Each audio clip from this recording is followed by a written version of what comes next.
ओम ऐं ह्रीं क्लीं चामुंडायै विच्चे. ओम श्री जगदंबिकायै नमः. आता आपण नरनारायण ऋषी आणि इंद्राने पाठवली अप्सरा, त्याबरोबर प्रत्यक्ष नारायणाने उर्वशी त्याला काढून दाखवली, म्हणून ती उर्वच्या भागातून म्हणून उर्वशी ती. आणि तिला सगळं सांभाळण्यासाठी म्हणून तिच्या दासी म्हणून आणखीन एक 50 जणी तिथे तयार केल्या. हे सर्व बघून त्या सर्वच लोकांना अतिशय आश्चर्य वाटतं. ते खजील होतात आणि ते म्हणतात की आपण अतिशय चुकीच्या म्हणजे नारायण ऋषींकडे आलेले आहोत, कारण त्यांना काम कुठल्याही प्रकारे स्पर्श करू शकत नाही. आणि म्हणून ते शेवटी सांगतात, नारायण ऋषी अगदी शापच द्यायला निघालेले असतात. तेवढा नर असतो तो आठवण करतो की आता आपण या जन्मामध्ये फक्त साधना करणार आहोत आणि आपण खूप काम करणार आहोत की पुढच्या जन्मामध्ये तुम्हाला आपल्या दोघांना खूप काम करायचं. देवतांचं कार्य करण्यासाठी 28व्या द्वापार युगामध्ये आपण परत येणार आहोत. आणि म्हणून तेव्हा नारायण ऋषी त्या सर्व देवतांना सांगतात, म्हणजे त्याच्या अप्सरा आहेत, त्या अप्सरा म्हणतात, त्या 17,050 अप्सरा आहेत आणि त्या म्हणतात की तू आमच्याशी लग्न कर. नारायण ऋषींना म्हणतात. तर तेव्हा ते म्हणतात की तुम्ही म्हणे मला क्षमा करा, कारण मी माझं अख्खा 1000 वर्षाचं आयुष्य मी ह्याच्यामध्ये घातलेलं आहे साधनेमध्ये. कारण गंमत अशी आहे ना की कुठल्याही कारणाचेच कार्य होत नाही. आणि म्हणून आम्ही पुढच्या जन्म म्हणजे 28व्या द्वापार युगामध्ये आम्ही अवतरित होऊ आणि त्यावेळेला तुमचं जे पृथ्वीचा भार हलका करायचा आहे, तर त्याच्यावेळेला आम्ही ज्या तुम्ही सर्व कन्या आहात, तर राजांच्या कन्या होऊन तुम्ही पृथक रूपामध्ये जन्म घ्याल आणि तुम्ही माझ्या भार्या व्हाल. म्हणजे आपण जे म्हणतो ना 16,000 सहस्र नारी त्यांनी ज्या लग्न केली, तर त्या कोण कोण होत्या ते आपल्याला काही अगोदर माहिती नसतं. आणि म्हणून आपण जेव्हा देवी भागवताचा मी अभ्यास करायला सुरुवात केली तेव्हा माझ्या लक्षात आलं की काय काय आहे याच्या मागे. तर आपण ते एक एक प्रसंग आता उलगडत जाऊया. तर तेव्हा सांगणारा कोण आहे, विचारणारा जन्मेजय आहे. आणि सांगणारे ज्यांनी प्रत्यक्ष 18 पुराणं लिहिली, तर त्या 18 पुराणांचे जे मानकरी प्रत्यक्ष रचयिता व्यास महर्षी प्रत्यक्ष जन्मेजयाला हे सगळं सांगतायत. तर ते सांगतात त्याला की काय आहे, अष्टाविंशे विशालाक्षो द्वापरेस्मिन् धरातले देवानां कार्यसिद्ध्यर्थं प्रभविष्यामि सर्वथा. तर आम्ही 28व्या युगामध्ये द्वापार युगामध्ये येऊ आणि नक्की तुमच्याशी लग्न करू. म्हणजे आता बघा, हे कारण घडलं की नाही. जरी कश्यप ऋषीने शाप दिलेला आहे किंवा विष्णूला भृगु ऋषीने शाप दिलेला आहे, असे सगळे जरी असेल, कश्यपांच्या शापाने म्हणजे वरुणच्या शापाने कश्यप मुनी पुढच्या जन्मात वसुदेव होता देव, असे सगळी जी वर्णन आहेत की सुरेख वर्णन आहे ती, की आपल्याला वाचताना सुद्धा आपल्याला अक्षरशः आनंद होतो की अरे आपल्याला काय काय काय काय ज्ञान दिलं या जन्मेजयाच्या रूपामध्ये व्यास महर्षींनी. आणि मग अशा प्रकारे त्या सर्व देवता शांत होतात आणि त्या स्वर्गलोकी निघून जातात. आणि इंद्राला हे सर्व कळतं आणि इंद्राला कळतं की किती तपोबल आहे त्यांचं, किती अपार धैर्य आहे त्यांच्याकडे, की एवढ्या प्रत्यक्ष उर्वशी सारख्या अप्सरा ते प्रत्यक्ष उत्पन्न करू शकतात. आणि मी वेड्यासारखं त्यांना ते कामाला पाठवलं, वसंत ऋतूला पाठवलं, अनेक अप्सरांना पाठवलं. तर ते बदलणार आहेत का, ते खरोखर साधना करण्यासाठी झाले.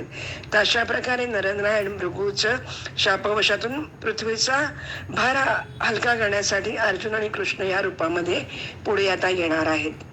तर तेव्हा जन्मेजय विचारतो की एवढे सगळे कृष्ण एवढा मोठा जर का होता, तर त्यांनी मुख्य म्हणजे त्याच्या एवढ्या स्त्रिया ज्या पत्नी होत्या त्या सगळ्या चोरांकडून लुटल्या का गेल्या.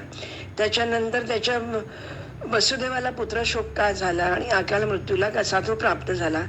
पांडव धर्मनिष्ठ होते, भगवान कृष्णामध्ये सदा तल्लीन असत, तरी सुद्धा ते दुःखी होते. द्रौपदी तर साक्षात लक्ष्मीचा अवतार होता, तरी सुद्धा द्रौपदीच्या मागच्या दुःखांची मालिका काही संपत नव्हती. कुंतीचं तेच होतं. तर तुम्ही मला हे सगळं सांगा की हे सगळं का होतं, की पृथ्वीचा भार हलका करण्यासाठी भीष्म पितामहांसारख्या किंवा द्रोणाचार्य कृपाचार्यांसारख्या चा सुद्धा त्याला वध करावा लागतो. तर त्याच्यामुळे आपण पुढे जातोय की ते सांगतात व्यास महर्षी जन्मेजयाला की एकदा काय होतं, ही जी वसुंधरा आहे, जी पृथ्वी आहे, ती अतिशय थकते, दमून जाते आणि ती अगदी म्लान होते आणि तिला असं वाटतं की हे सगळेजण जे आपण ज्याला म्हणतो की नाही राजेलोक हे असले तरी सगळे असुर आहेत मुळेच आणि ते सगळेजण राजे माझ्यासाठी म्हणजे पृथ्वीसाठी जमिनीसाठी आपापसात भांडतात, मारामाऱ्या करतात आणि तेच रक्तपात माझ्या अंगावरती सांडतो आणि मला अतिशय त्रास होतो.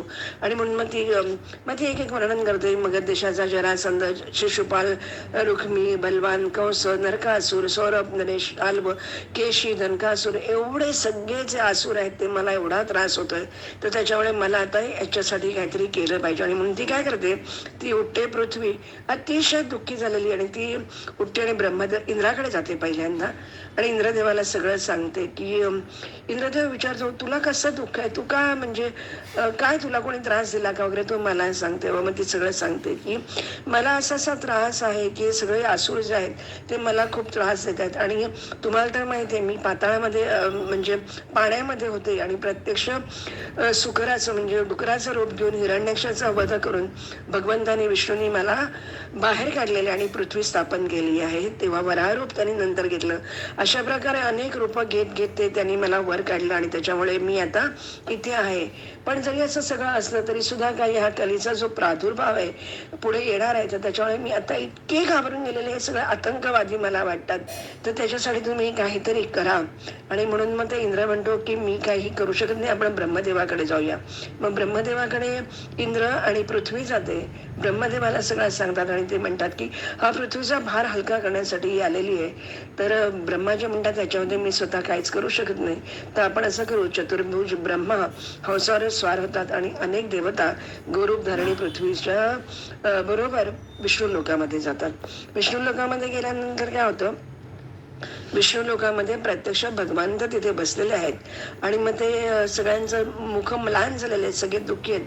पण विष्णू जवळ त्यांना काय माहिती नाही का ते कशासाठी आलेले आहेत. तर तेव्हा तरी विष्णू विचारतात की तू कशासाठी आलेली आहेस वगैरे असं. तर तेव्हा ती सांगते की ब्रह्माने मला सांगितलं, इंद्रदेवाने सांगितलं, अनेक देवतांनी मला सांगितलं की केवळ आणि केवळ जर का कोणी काही करू शकेल तर ते फक्त विष्णू करू शकतील आणि विष्णू तुला ह्याच्यातून बाहेर काढू शकतील. तेव्हा विष्णू प्रत्यक्ष पृथ्वीला सांगतात. म्हणजे आपल्याला असं वाटतं किती एकमेकांवरती अवलंबून आहेत आणि आपल्याला वाटतं की किती आपण जरासं आपल्याला दुःख झालं की आपल्याला वाटतं की देवाचं आपल्याकडे लक्ष नाही, काय मी असं पातक केलं होतं म्हणून मला एवढं दुःख होतं, किती मी देवाचं करते तरी मला त्रास होतो. पण नाही, जेव्हा आपण देवतांचं कार्य, त्यांचं कारण हे सगळं पाहू तर आपल्या लक्षात येईल. तर तेव्हा प्रत्यक्ष विष्णू सांगतात की नाहम स्वतंत्र एवात्र न ब्रह्मा न शिवस्तथा न इंद्र न अग्निर्यमस्त्वष्टा न सूर्य वरुणस्तथा योगमायावशे सर्वमिदं स्थावर जंगमम ब्रह्मादिस्तंभ पर्यंतम ग्रथितम गुणसूत्रताः.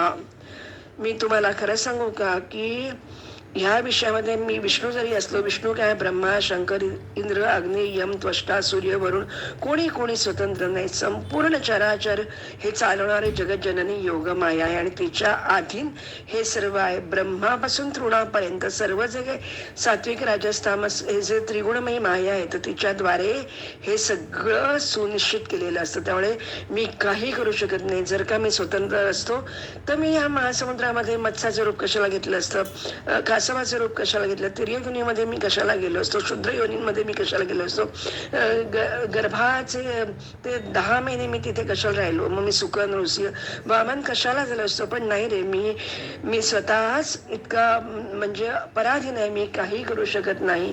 आणि मी जर का मी मग ते एक विष्णू सांगतो मी रामावतारात होतो तेव्हा माझ्यावर राज्याभिषेक होणार होता आणि मला दंडकवनामध्ये चालत जायला लागलं, भगवी वस्त्र परिधान करायला. जिथे मी राजसिंहासनावर बसणार होतो तर मी वनामध्ये गेलो, माझ्या हातामध्ये कप्परदीक नव्हती, अशा मी केलो. मला काय, माझी बायको चोरली गेली, रावणाने इतका त्रास दिलेला आहे, त्याच्यानंतर इतक्या अनेक गोष्टी मी सहन केल्या. त्याच्यानंतर सीतेला आणण्यासाठी आम्हाला गरुड पाशाने म्हणजे आम्हाला नागपाशाने बांधलं गेलं, तेव्हा गरुडांनी आम्हाला त्याच्यातून मोकळं केलं. प्रत्यक्ष वानरांना येऊन आम्हाला सहाय्य करायला लागलं. त्यामुळे आम्ही कोणीही स्वतंत्र नाही. जशी भगवती जे सांगेल त्यानुसार आम्हाला कायम वागावं लागतं. त्याच्यामुळे आम्हाला जरी तू असं म्हणालीस तरी सुद्धा आपल्याला देवी भगवतीचे सहाय्य घेण्याची अत्यंत गरज आहे. कारण भगवती ही मायेने आच्छादित असते आणि तिच्यामुळे काय होतं, ती कोणालाही थांग पत्ता लागू देत नाही. त्या अविनाशी परमपुरुषाचं सुद्धा आपल्याला दर्शन ती घेऊ देत नाही. कारण मी ब्रह्मा, विष्णू, शिव आम्ही सगळेजणी असलो तरी आम्ही सगळे मोहित झालेले आहेत आणि आम्ही सनातन परमतत्वाला सुद्धा आम्ही स्वतः सुद्धा जाणत नाही. पण जेव्हा आम्ही प्रत्यक्ष देवी भगवती जेव्हा आम्हाला सृष्टीची रचना कशी करायची जेव्हा तिने सांगितलं तेव्हा ती आम्हाला सुधासागरामध्ये घेऊन गेली आणि तेव्हा आम्हाला परमात्म्याचं अद्भुत त्याच्या विभूतीचं दर्शन घडलं. मणिद्वीपामध्ये असलेली त्याचं ते रासमंडलामध्ये त्याचं तो खेळ, नृत्य, रास क्रीडा हे सगळं आम्हाला अनुभवाला मिळाली.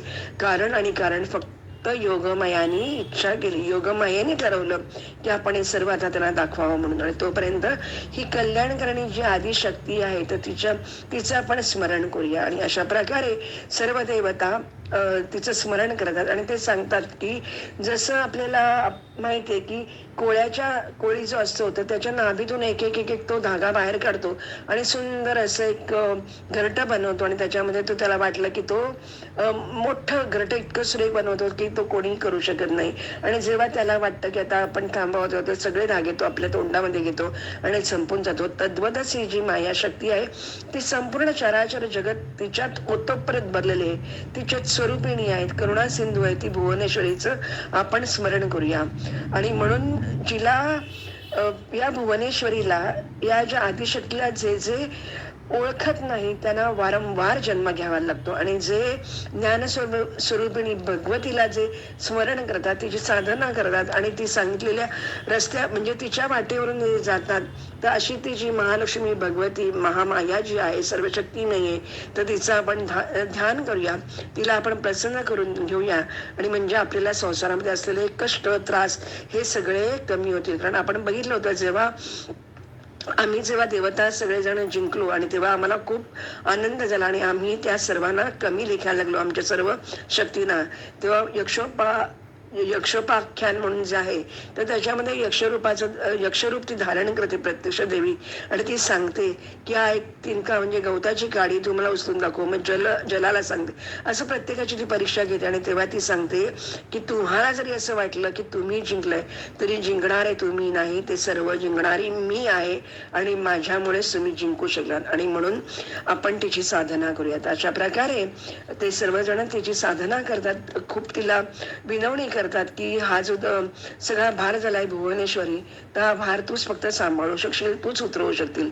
आणि मग अशा प्रकारे देवी प्रसन्न होते त्यांच्यावर आणि मग ती सांगते. आता बघा कार्य आणि कारण आपण प्रत्येक वेळा असं म्हणतो की मनुष्य अधिक, अंडा अधिक, पशु असं सगळं आपण प्रश्न विचारत बसतो. तर त्याच्यामध्ये ती सांगते म्हणजे जेव्हा कारण आहे तर त्याच्या मागे पहिलं कारण घडतं आणि मग त्याच्या मागून ते कार्य घडतं. मग तेव्हा देवी सांगते की मी 28व्या द्वापार युगामध्ये मी पहिल्यांदा अंशावतार धारण करेन आणि पृथ्वीवरती जे काही दुष्ट राजे आहेत, जरासंध वगैरे ते सगळे, त्या सगळ्यांचा मी नाश करेन. आणि आता मला अवतार घ्यायचा आहे तर त्याच्या अगोदर तुम्ही देवतांचे प्रजापती कश्यप आपल्या पत्नीला घेऊन यदुकुलामध्ये वसुदेव नावाने अवतीर्ण होतील आणि भृगूच्या शापाने अविनाशी भगवान विष्णू आपल्याच अंशाने वसुदेवाचे पुत्र म्हणून कृष्ण रूपामध्ये जन्म घेतील. हे श्रेष्ठ देवता, त्यावेळी तुम्ही गोकुळामध्ये यशोदाच्या गर्भामध्ये मी उत्पन्न होईन आणि देवतांचं कार्य सिद्ध करेन. कारागृहामध्ये मी कृष्ण तिथे अवतार घेईल आणि त्याच वेळेला मी इकडे म्हणजे ही जी माया म्हणजे मी जी आहे ती यशोदेच्या गर्भामध्ये जन्म घेईन आणि त्याच वेळेला जो तिचा देवकीचा जो 7वा गर्भ आहे तो मी खेचून घेईन आणि तो रोहिणीच्या गर्भामध्ये स्थापन करीन आणि त्याच्यातून शेष भगवान म्हणजे आपले बलराम म्हणजे जीवित होतील.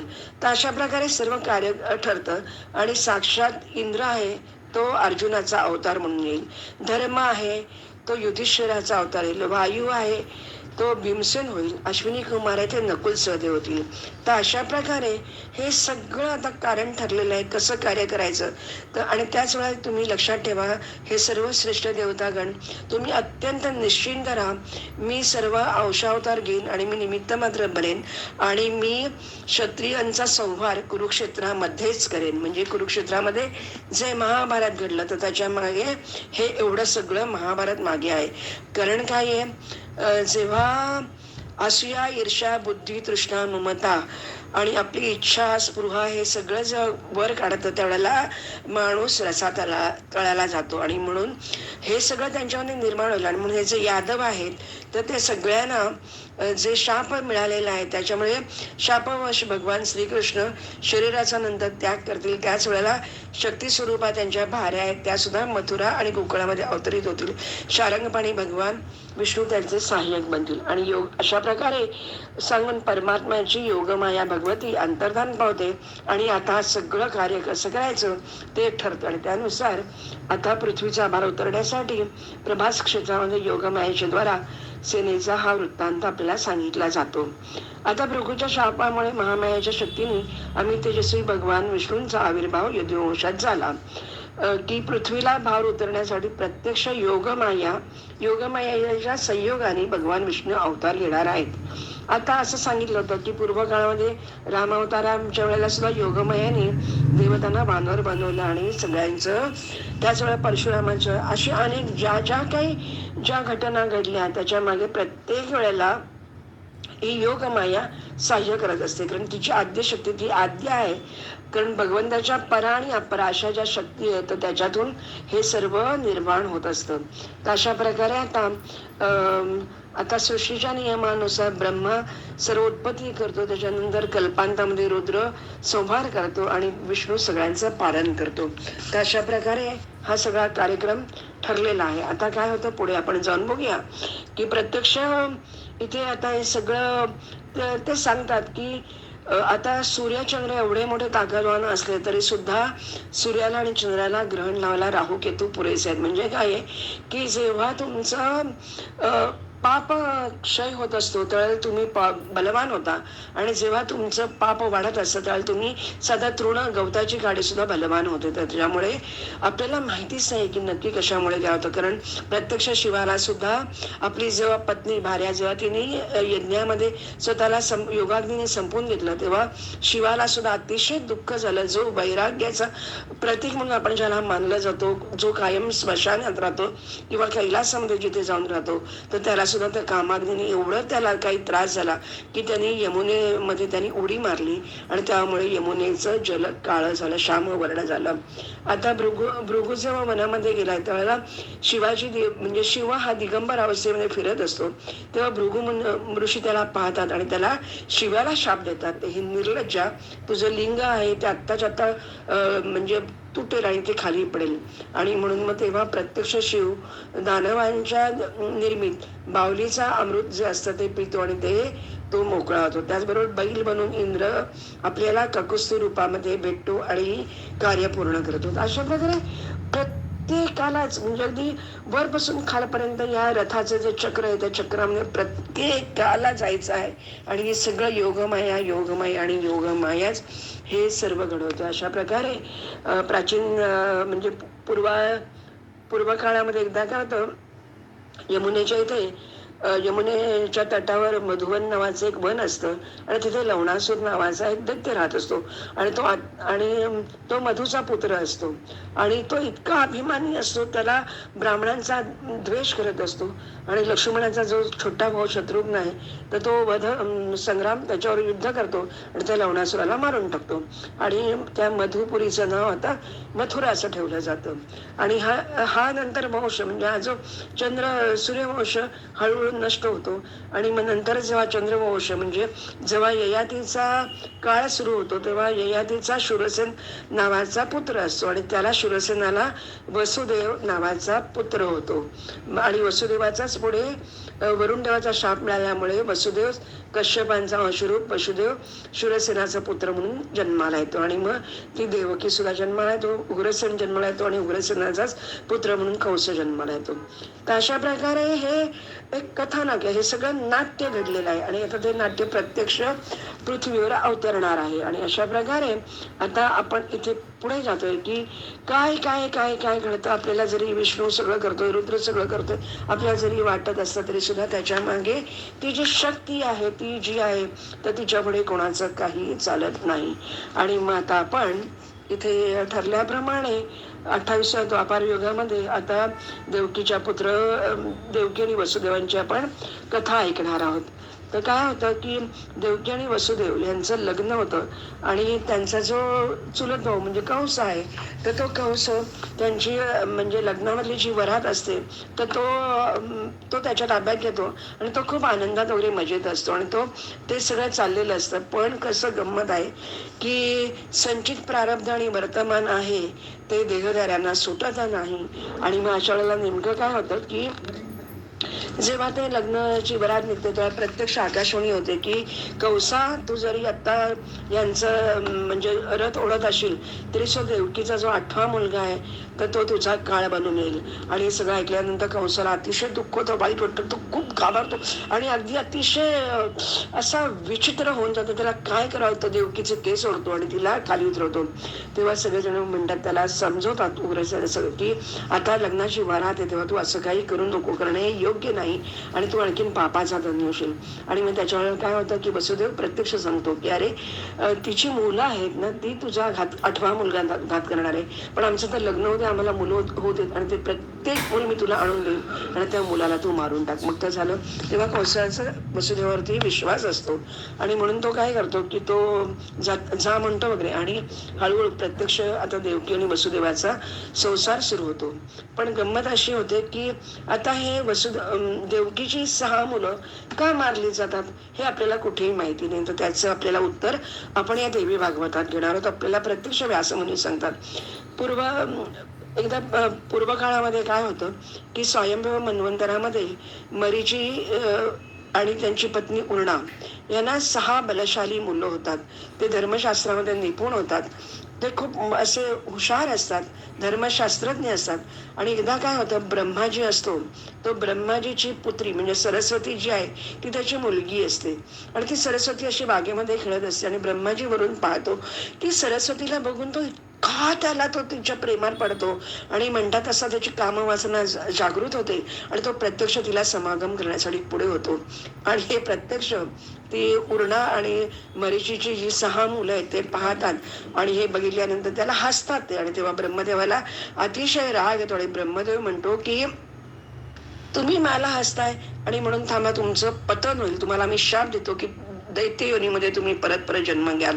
आणि म्हणून आता इथे गंमत बघा की ही जी 6 मुलं आहेत म्हणजे जे मरीचीची जी 6 मुलं आहेत तर ही 6 मुलं पुढे कालनेमी म्हणून जो असुर आहे तर त्याच्याकडे पुत्र रूपामध्ये जन्म घेतात. आता म्हणजे दैत्य कुळामध्ये त्यांचा जन्म झाला. पुढचा जन्म त्यांचा हिरण्यकश्यपूचे पुत्र म्हणून त्यांचा जन्म होतो. पण हिरण्यकश्यपूची जेव्हा मुलं होतात ती तेव्हा त्यांचं पूर्वज्ञान जागृत असतं आणि त्यांना माहिती आहे ब्रह्माच्या शापामुळेच आम्हाला आता ही असुर योनी प्राप्त झाली. म्हणून ते काय करतात, या जन्मामध्ये ब्रह्मदेवाचं खूप साधना करतात, त्याला प्रसन्न करून घेतात. आणि मग तेव्हा ब्रह्मदेव प्रसन्न होतो आणि तो म्हणतो की मी खूप रागाने तुम्हाला शाप दिला होता, पण मी आता तुमच्यावर प्रसन्न झालोय आणि तुम्हाला काय पाहिजे ते तुम्ही मागून घ्या. तेव्हा ते सांगतात की देवता मानव महानाग आणि कोणीही आम्हाला मारू शकणार नाही, गंधर्व नको, कोणी कोणा सिद्ध पुरुषांकडून आमचा वध होणार नाही असं तू आम्हाला वरदान दे. तेव्हा ब्रह्मदेव म्हणतो की काही हरकत नाही, तुम्हाला कोणाही पासून भीती नाही. आणि जेव्हा हे वरदान हे जेव्हा प्रसन्न होऊन ब्रह्मदेव देतो त्याला हिरण्यकश्यपूला अतिशय राग येतो, कारण हिरण्यकश्यपू हा दैत्य आहे आणि दैत्यांच्या मुलाने देवतांची साधना करायची नाही आणि म्हणून त्याला खूप राग येतो. आणि म्हणून तू म्हणे ब्रह्मदेवाला प्रसन्न केला, तुम्ही माझी उपेक्षा केलीत, माझा अपमान केलाय, म्हणून त्यावेळे तुम्ही पाताळ लोकामध्ये तुम्ही जा. म्हणजे आता कुठे लोक जर का मोकळे होणार असते तेवढ्यात प्रत्यक्ष त्यांचाच पिता हिरण्यकश्यपू त्यांना शाप देतो की तुम्ही पाताळ लोकांमध्ये जा आणि तिथे जाऊन तुम्ही पृथ्वी लोकावरती षटगर्भ या नावाने तुम्ही एक एक जण जन्म घ्याल आणि तुम्ही अनेक वर्ष पाताळामध्ये तसेच म्हणजे निद्रावश राहाल. आणि पुढे देवकीच्या गर्भामध्ये एक एक वर्षाने तुम्ही एक तुमचा जन्म होईल आणि तो तुम्हाला तो कालनेमी जो तुमचा पहिला पिता होता, पहिल्या ह्याच्यामध्ये दैत्य कुळामध्ये तुमचा जन्म, ब्रह्मदेवाने तुम्हाला शाप दिल्यानंतर कालनेमी हा तुमचा पिता झाला. तो कालनेमी या जन्मी कंस आहे आणि तो कंस तुमची मी तुम्हाला प्रत्येकाला मारून टाकेल. तर अशा प्रकारे हे नाट्य आहे, हे कारण आहे, त्याचं कार्य आता सुरू होणार आहे. आणि अशा प्रकारे हिरण्यकशिपू शाप देतो त्यांना. आणि अशा प्रकारे देवकीच्या गर्भामध्ये ही 6 मुलं एक एक एक एक करून येतात आणि षडगर्भ रूप देवकीची मुलं त्याला पूर्वशापामुळे कंसाकडून ते एक एक जण मारले जातात. आता जो 7वा गर्भ आहे तो मात्र अंश अवतार बलभद्र, देवकीचा जो 7वा गर्भ असतो तो ती योगमाया काढून घेते आणि ती रोहिणीच्या गर्भामध्ये त्याला स्थापन करते. तर लोकांना असं वाटतं की देवकीचा आता गर्भपात झालाय, पण प्रत्यक्षात तिथे आता प्रत्यक्ष श्रीकृष्णाचा तिथे अवतार होतो आणि तो 9व्या महिन्यामध्ये कृष्ण तिच्याकडे म्हणजे अवतार घेतो अंश रूपाने. आणि मग आता इथे काय होतं बघा, आणि गर्भामध्ये तो विराजमान झाल्यानंतर आता हे कार्य पूर्ण करायचं आणि म्हणून बलदेव शेषनागाचा अंश आहे आणि वसुदेव कश्यपाचा अंश आणि देवकी अदितीचा अंश आहे. तर अशा प्रकारे ते जे सगळं नाट्य जे होणार होतं ते आता इथे अशा अर्थाने पूर्ण झालं. त्यांची मुलंही एक एक करून मारली गेली आणि मग प्रत्यक्ष नारायणाने श्रीकृष्ण रूपामध्ये अवतार घेतलाय आणि नर रूपामध्ये त्याचा छोटा भाऊ अर्जुन त्याचं प्राकट्य होतो. तर अशा प्रकारे धर्म, भीम, नकुल, सहदेव या सगळ्यांचं इथे त्यांनी वर्णन केलंय. नंतर कर्ण सूर्यापासून होतो, विदुर हा धर्माचा अंश आहे, द्रोणाचार्य बृहस्पतीचा अंश आहे, अश्वत्थामा शिवाचा अंश आहे. त्याच्यानंतर ही जी शंतनू आणि जे गंगा आहे, समुद्राच्या अंशापासून शंतनूचा जन्म होतो, गंगेच्या अंशापासून त्याच्या भार्येचा जन्म होतो आणि गंधर्व राजाच्या अंशापासून देवक उत्पन्न होतो. भीष्म पितामह वसू म्हणजे अष्टवसू जे होतात, तर त्यांनी जी गाय चोरलेली असते नंदिनी नावाची, तर द्यो नावाचा जो वसू आहे तो भीष्म पितामह होतो आणि राजा विराट मरुद्गणांचा अंश अवतार आहे. महाराज धृतराष्ट्र अरिष्टनेमीचा पुत्र हंसाचा अंशातून निर्माण होतो. कृपाचार्य तो ही एक मरुद्गणांचा अवतार आहे. तसं कृतवर्मा हा सुद्धा दुसऱ्या मरुद्गणांचा अवतार आहे. दुर्योधन हा कलीचा अंश आहे आणि शकुन या द्वापरचा अंश समजला जातो. त्याचबरोबर सुप्रसिद्ध सोमनंदन सुवर्षा पृथ्वीवरती प्ररू नावाने विख्यात होतो. दृष्टद्युम्न अग्नी तथा शिखंडी राक्षसाच्या अंशातून उत्पन्न होतात. प्रद्युम्न सनत कुमाराचा अंश आहे. द्रुपद हा वरुणाचा अंश आहे. द्रौपदी साक्षात लक्ष्मीचा अंश आहे. द्रौपदीचे 5 पुत्र विश्वदेवाच्या अंशातून निर्माण झालेले आहेत. कुंती सिद्धीचा अंश आहे. माद्री धृतीचा अंश आहे. गांधारी मतीचा अंश आहे. भगवान कृष्णाच्या सर्व ज्या पत्न्या आहेत त्या देवता आहेत आणि त्या रमणीयांच्या अंशातून निर्माण झालेल्या आहे. आणि इंद्राने ज्या सगळ्या अप्सरा पाठवल्या होत्या त्याच्यापासून या सगळ्या झालेल्या आहेत. शिशुपालाला हिरण्यकश्यपूचा अंश मानलं जातं, जरासंधाला विप्रचितीचा अंश मानलं जातं आणि शल्य प्रल्हादाचा अंश अवतार आहे. कालनेमी हाच कंस आहे. हयशिरा हा केशीचा जन्म आहे. बलपुत्र कुब्दी अरिष्टासूर म्हणून आहे जो गोकुळामध्ये मारला जातो. अनुल्ला दृष्टकेतू बनतो. भास्कर भगदत्त रूपामध्ये तो लंब आहे, तो प्रलंबासुरामध्ये जन्म घेतो आणि खर आहे तो धेनुकासुर होतो. अत्यंत भयंकर वाराह आणि किशोर नामक जे 2 दैत्य आहेत ते चाणूर आणि मुष्टिक पैलवान होतात. त्याचबरोबर दितीचा पुत्र अरिष्टासूर कुवलयापीड नामक हत्ती होतो. बलीची पुत्री पुतना बकी राक्षसी बनते आणि तिचा छोटा भाऊ म्हणजे बकासूर आहे. द्रोणपुत्र महाबली, अश्वत्थामा, यम, रुद्र, काम आणि क्रोध या 4 अंशातून निर्माण झालेले असे अवतारातून हे सगळेजण निर्माण होतात.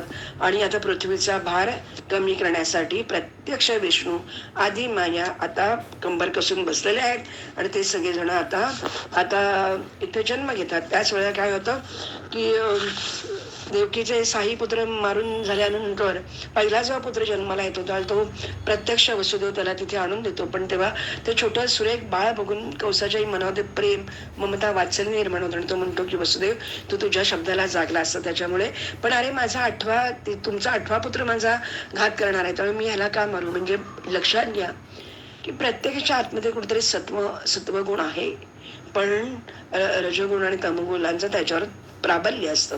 तर त्याच्यामुळे तो म्हणतो की म्हणून तो परत देतो. पण तेव्हा प्रत्येक, कारण हे कार्य पूर्ण करायचंय आणि आपल्याला माहिती नारद मुनी नारायण नारायण करत येतील आणि ते कार्य पूर्ण करण्यासाठी देवतांचं त्याला असं सगळं फिरायला लागतं.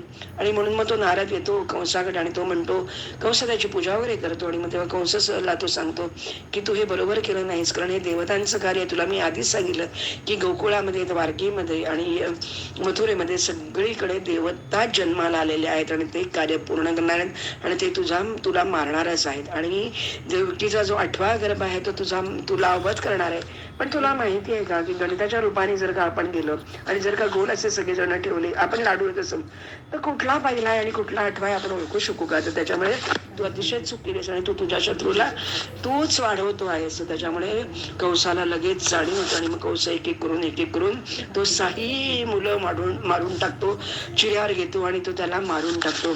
असं करता करता मग काय होतं की जेव्हा सातवा जेव्हा तो गर्भ असतो तो त्याला ती मारायला जातो, तर ती पुत्री काय करते, म्हणजे ती जे बाळ असतं ती योगमाया असते ती प्रत्यक्ष, आणि ती त्याच्या हातातून सुटते आणि ती आकाशामध्ये उडून जाते आणि तिथे स्थिर होते ती. आणि ती सांगते की अरे मूर्खा, तुझा जो वध करणार आहे तो 8वा जन्माला आलाय आणि मी ही योगमाया आहे. आणि ती अष्टभुजा रूपामध्ये प्रत्यक्ष कंसाला दर्शन देते आणि असा चकचकाट होतो. त्याला कळत नाही काय चाललंय, की ही कोण आली, आता इथून कुठून आली आणि काय, मला काही कळत नाही नक्की कोण माझा वध करणार आहे. म्हणजे आपणच आपल्याला सुरुवात करतो की आपणच आपल्याला आता मारायला सुरुवात. इतकी भीती माणसाला काय करू शकतो. आणि मग अशा प्रकारे ती सांगून टाकते की तुझा वध करणारा जन्माला आले आणि तो तुझा नक्कीच वध करेल. आणि अशा प्रकारे आता 8वा गर्भ देवकीच्या ह्याच्यामध्ये कृष्ण आलेला आहे. आणि म्हणून तेव्हा तो सांगतो, कृष्ण म्हणजे कंसाला आता कळतं की आता जास्त कडा पहारा करतो सर्व म्हणजे रक्षकांना. अगदी तो सांगतो की डोळ्यात तेल घालून तुम्ही उभे राहा आणि कोणी काही चूक होता कामा नाहीये. आणि म्हणून तो काय करतो, आणखीन कडक पारा करतो आणि त्यांना कारागृहामध्ये अगदी कडक 8 दरवाजे तो बंद करून टाकतो. पण गंमत अशी होते की जेव्हा प्रत्यक्ष हा जन्माला येतो त्याला ते सगळे कारागृहाचे सगळे दरवाजे वगैरे उघडले जातात आणि प्रत्यक्ष कृष्ण सांगतो, आता तू वेळ घालू नको, तू पटकन उठ आणि पटकन गोकुळामध्ये चल. त्याच्या वेळेला ती देवकी त्याला सांगते की मला यशोदेने सांगितलं, तू जेव्हा मी म्हणजे 8व्या वेळा गरोदर राहिले त्यावेळेला तू काही काळजी करू नको, तू तुझं मूल माझ्यावर आणून दे आणि मला जे मूल जन्माला येईल, कारण ती पण गरोदर आहे, तर माझं जे मूल येईल ते मी तुला आणून देईल. आणि म्हणून ती प्रत्यक्ष वसुदेव, एवढं मोठं यमुनेचं पाणी आहे, जन्म आहे कृष्णाचा, कृष्णाष्टमीला तो झालेला आहे. आणि म्हणून तो इतकं काळोखुट्ट आहे, पण काळोखातूनच हे सगळे कार्य करण्याची गरज असते, 1 मिनिटही वेळ घालवून चालणारा नसतो. आणि म्हणून वसुदेव तो बाळाला घेतो त्या आणि त्या पाण्यातून जातो आणि त्या गोकुळामध्ये जातो आणि तिथे प्रत्यक्ष योगमाया सैरंद्रीचं रूप घेते. आणि ते जे छोटं बाळ आहे म्हणजे ती जी आदिमाया आहे, योगमाया आहे, तर तिला ती सुपूर्द करते वसुदेवाकडे आणि वसुदेवाचा कृष्ण ती यशोद्याकडे ठेवून देते. आणि अशा प्रकारे यांची अदलाबदल होते. आणि इकडे कंसाला कळतच नाही की काय हे नक्की झालेलं. आणि इकडे जेव्हा तो ती आधी योगमाया जेव्हा कारागृहामध्ये येते त्यावेळी ठाण करून ओरडते, तेव्हा सगळे लोक जागी होतात. कंसाला तर झोप लागत नाहीये, काही सुचत नाही. आणि म्हणून प्रत्यक्ष ते जेव्हा रक्षक त्याचे सांगायला येतात, तो हा धावत येतो आणि मग तो बघतो तर ही मुलगी तिथे आलेली आणि तिने ती आकाशात उडून जाते आणि ती सांगते की मी तुझ्या हाताला लागणार नाही. अशा प्रकारे शेवटी कंसाला काही तो 8वा पुत्र मिळत नाही. आणि इकडे त्याच्या नक्की लक्षात येतं की आपल्या वसुदेवाच्या अनेक भार्या आणि अनेक त्याचे देवतागण त्या गोकुळामध्ये राहतात, मी तिथेच कुठेतरी हा मुलगा तिथे ठेवलेला आहे. आणि म्हणून तो काय करतो की अनेक त्याचे जे कोणी असुर आहेत त्यात सगळ्यांना तो पाठवतो आणि तो त्यांना सांगतो की तू एक काम कर की प्रत्येकाने तुम्ही जा धेनुक, वत्सक, केशी, प्रलंब, बक, पुतना या सगळ्यांना सांगतो की तुम्ही ना जिथे जिथे कुठे तुम्हाला जन्मलेलं बाळ दिसेल त्याला तुम्ही मारून टाका. पण काही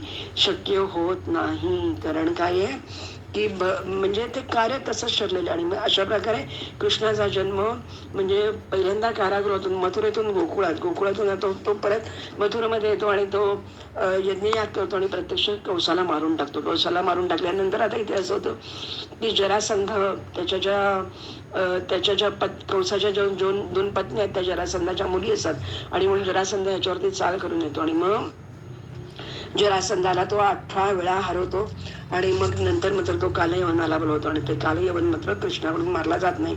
आणि म्हणून तो काय करतो की आता बघा तिथून परत तो द्वारकापुरीमध्ये जातो. समुद्र एवढा मोठा आहे, मग समुद्रामध्ये तो द्वारकापुरी निर्माण करतो आणि सर्व यादवांना तिथे पाठवून देतो. आणि मग हा काय करतो, कालयवन जेव्हा येतो तेव्हा कृष्ण नगरातून बाहेर पडतो आणि धो हसतो आणि धावत धावत सुटतो आणि कालयवन त्याच्या मागे मागे मागे मागे जातो आणि तो एका गुहेमध्ये थांबतो, कारण जिथे मुचकुंद झोपलेला आहे. आणि मग मुचकुंदाच्या अंगावरती तो आपलं उपरण टाकतो आणि कालयवनला वाटतं की बावळट आता झोपलं बघा इथे येऊन, आणि म्हणून तो काय करतो, त्याला लाट मारतो. लाट मारल्यावर मुचकुंद जागा होतो आणि त्याच्या क्रोधाने त्याच्या डोळ्यातून जी आग बाहेर पडते त्याच्यातून कालयवनाचं भस्म होतं आणि मुचकुंदा प्रत्यक्ष श्रीकृष्ण त्याला दर्शन देतो आणि अशा प्रकारे कालयवनही संपतो. आता इकडे काय होतं की उग्रसेनाला तो राज्यावर बसवतो आणि मग एक एक एक एक शिशुपालाशी रुक्मिणीचं लग्न ठरलेलं असतं तरी सुद्धा तो रुक्मिणी हरण करतो. असं करता करता तो सर्व म्हणजे 16,108 पत्नींशी तो लग्न करतो.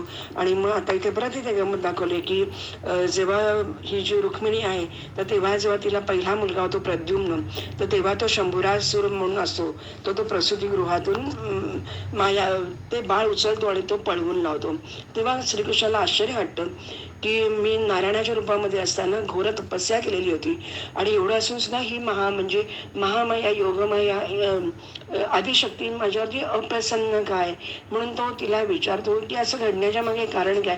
एक तर माझा समुद्रामध्ये मी राहतो, म्हणजे ते बांधलेलं आहे, आणि बघितलं तर शंकर सुद्धा प्रत्यक्ष कैलासामध्ये राहतो.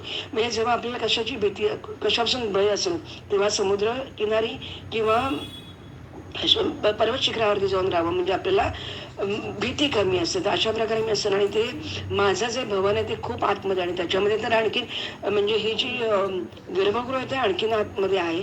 तर असं असताना माझं मूल कसं म्हणजे चोरीला गेलं, तर माझ्या हातून काय चुकलंय तर तू मला सांग. तर मग तेव्हा ती सांगते, म्हणजे तो सांगतो की देवीला सांगतो की मी तुझी काय म्हणजे मी आंबा यज्ञ करेन, मी तुझं नवरात्र करेन, पण तू मला हे सगळं सांग. तर तेव्हा देवी त्याला सांगते की हा पूर्वजन्माचा शाप आहे आणि त्याच्यामुळे शंभरासुराने तुझा पुत्र बलपूर्वक तुझं हरण केलंय त्या पुत्राचं, पण तो 16 वर्ष झाला की तो प्रत्येक शंभरासुराला तो स्वतःच मारेल प्रद्युम्न आणि तो तुझ्या घरी येईल. आणि माशा म्हणजे ही एक सगळी कथानक इतकी काही सुंदर आहेत की आपण समजूच शकत नाही की काय काय काय काय घडू शकतं. आणि अशा प्रकारे तो आंबा यज्ञ करतो, नवरात्र करतो आणि सर्व प्रकारे तो आनंदीच होतो. तर सांगण्याचा उद्देश म्हणजे असा की जेव्हा प्रत्यक्ष विष्णूवरती म्हणजे कृष्णावरती सुद्धा जर काय एवढा त्रास त्याला भोगायला लागतो, तर बाकीच्यांचं तर काय कथा आहे. आणि कधी कधी नाईलाजामुळे त्यांना म्हणजे अतिशय प्रतिकूल कामं करायला लागतात, त्याच्यामुळे त्यांना शाप मिळतो आणि ते शाप सुद्धा त्यांना भोगावे लागतात. आणि म्हणून ही जी प्राण्याला ही जी बुद्धी जी विमोहित करते ती शांभवी नावाने प्रसिद्ध आहे आणि तीच ह्या सर्वांना हलायला डुलायला झोपायला सगळं काही करायला लावते आणि तिच्या मनात असेल तेव्हाच तिथे करते. आणि म्हणून कधी वालीचा वध करायला लागतो, कधी खराचा वध करायला लागतो, कधी कोणाच, अशा प्रकारे अनेक वध केले जातात. आणि पण प्रत्यक्ष हळूहळू करून आणि पुढे पण आणखीन एक गमत त्यांनी सांगितलं की जेव्हा सत्यभामेला मूल होतं तेव्हा ती जांबवती पण तिला पण वाटतं की आपल्यालाही मूल झालं पाहिजे. आणि म्हणून ती काय करते, सत्यभामा जांबवतीचं इथे मूल होतं आणि म्हणून तो प्रत्यक्ष तिथे जातो, याच्यावरती जातो, कैलास पर्वतावर जातो. तिथे उपमन्यू म्हणून त्याचा जो भक्त असतो शंकराचा, त्याला तो कृष्ण गुरु बनवतो आणि तो सांगतो की तू, आणि मग तो अतिशय घोर एका पायावर उभा राहतो, फक्त वायू भक्षण करतो, फक्त पाणी पिऊन राहतो. आणि तेव्हा शंकर आणि पार्वती साक्षात तिथे प्रकट होतात आणि सांगतात. आणि मग तेव्हा कृष्ण म्हणतो की खरं म्हणजे तुमचं दर्शन झाल्यानंतर तर सगळं वैराग्य निर्माण झालं पाहिजे आणि मोहमाया आणि मुख्य म्हणजे संसाराचं चक्र संपलं पाहिजे. पण मी असं आहे की मी लग्न करून बसतो आणि मला मात्र पुत्र हवा आणि म्हणून मी तुमच्याकडे हे वरदान द्या मला की मला पुत्र जन्मालेला. आणि अशा प्रकारे त्याला पुत्र जन्माला येतो. नंतर तो सत्यभामा आपल्या नवऱ्याला म्हणजे प्रत्यक्ष कृष्णाला विकायला निघते. ती सोन्याची कृष्ण निर्माण बनवते आणि तो तागडीमध्ये घालते. अशा प्रकार मी कुठलं किती किती किती म्हणून या लोकांना सहन करायला लागतं. आणि आपल्याला असं वाटतं की आपल्याला काहीच म्हणजे आपण विचार केला तर दुःख तर आपल्याला काहीच नाही. आपला हा एकच जन्म आणि आपण सुटून जातो. पण भगवंताला असं अनेक जन्म घ्यायला लागतात. आणि म्हणून व्यास महर्षी सांगतात की कृष्णचरित्र वाचणं, कृष्णचरित्र ऐकणं, कृष्णचरित्र समजून घेणं म्हणजेच विष्णू समजून घेणं इतकं कठीण आहे आणि इतकं दुर्लभ आहे. पण माया भगवती ही जी देवी परांबा आहे, आदिशक्ती आदी माया आहे, तिचं मी जेव्हा प्रत्यक्ष म्हणजे पूजन केलं आणि ती जेव्हा माझ्या प्रसन्न झाली तेव्हा त्याच्यातून मी सुटलो. आणि म्हणून असं हे कथानक आहे. ते सर्व पाप विनाशक पुण्यदायक म्हणजे पुराण आहे आणि अद्भुत असं कथानक आहे. आणि जे कोणी हे वेदतुल्य पुराण ऐकतात, श्रवण करतात, सांगतात, विचार करतात, आचरण करतात, त्यांना देवी लोकांमध्ये स्थान प्राप्त होतं. अशा प्रकारे व्यास आता श्रीमद देवी भागवताचा हा जो 4था स्कंद आहे तो इथे पूर्ण करतात. आणि हे व्याख्यान आपण आता इथेच थांबूया. हरिओम तत्सत, हरिओम तत्सत. तत्सत श्री कृष्णार्पणमस्तु. ओम ऐं ह्रीं क्लीं चामुंडाय विच्चे. ओम ऐं ह्रीं क्लीं जगदंबिकायै नमः. हरिओम तत्सत.